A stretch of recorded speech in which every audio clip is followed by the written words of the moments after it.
اور سنیں حضور نے کیا فرمایا۔ نبی پاک صلی اللہ تعالی علیہ وسلم نے دعا دی، کہا اے اللہ اس آدمی کے چہرے کو چمکتا دمکتا رکھنا۔ کیا دعا ہے، اور دی اس محبوب نے ہے کہ جو جب دعا کرتے تھے تو اعلیٰ حضرت بریلوی فرماتے ہیں قبولیت نیچے آ جایا کرتی۔ حضور نے دعا دی، کہا اے اللہ اس آدمی کے چہرے کو چمکتا دمکتا رکھنا جو میری حدیثیں یاد کرتا ہے اور پھر آگے بیان کرتا ہے۔ اس کے چہرے کو چمکتا دمکتا رکھنا، یہ رسول پاک صلی اللہ تعالی علیہ وسلم نے دعا دی۔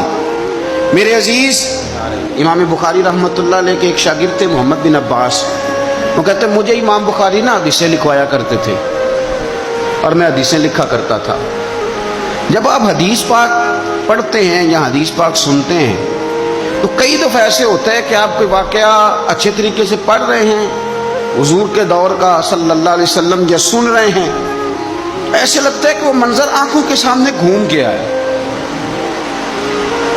تو امام بخاری رحمۃ اللہ تعالی علیہ اپنے شاگرد کو حدیثیں لکھوا رہے تھے تو ایک خاص حدیث پاک کے لحاظ سے آپ نے فلسفہ بیان کیا۔ انہیں چونکہ حدیث پاک کے مشن سے پیار بڑا تھا امام بخاری کو، فرماتے ہیں 500 دینار میری ماہانہ آمدن ہے، میں ساری نبی پاک کے دین کے طالب علموں پہ خرچ کر دیتا ہوں۔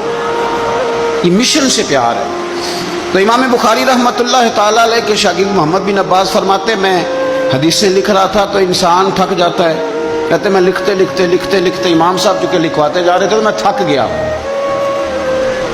تو امام بخاری رحمۃ اللہ تعالی علیہ نے جب محسوس کیا نا کہ میں کوئی سست ہو گیا ہوں، تھک گیا ہوں، تو فرمانے لگے مجھ سے کہ جو کھیل کود والے لوگ ہیں نا، شاگرد سے کہتے ہیں جو کھیل کود والے لوگ ہیں وہ کھیل کود میں خوش رہتے ہیں، جو تاجر ہیں وہ تجارت میں خوش رہتے ہیں، جو سیاحت کے شوقین ہیں وہ گھومنے پھرنے میں خوش رہتے ہیں۔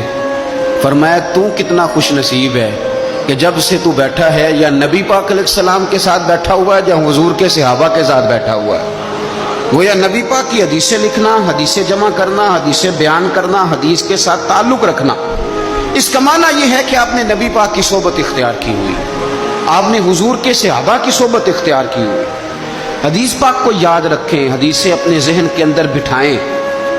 ایک حدیث پاک میں نبی پاک صلی اللہ علیہ وسلم نے فرمایا جس نے 40 حدیثیں جمع کر کے میری امت تک پہنچائی، اللہ قیامت کے دن اسے علماء کے ساتھ کھڑا فرمائے۔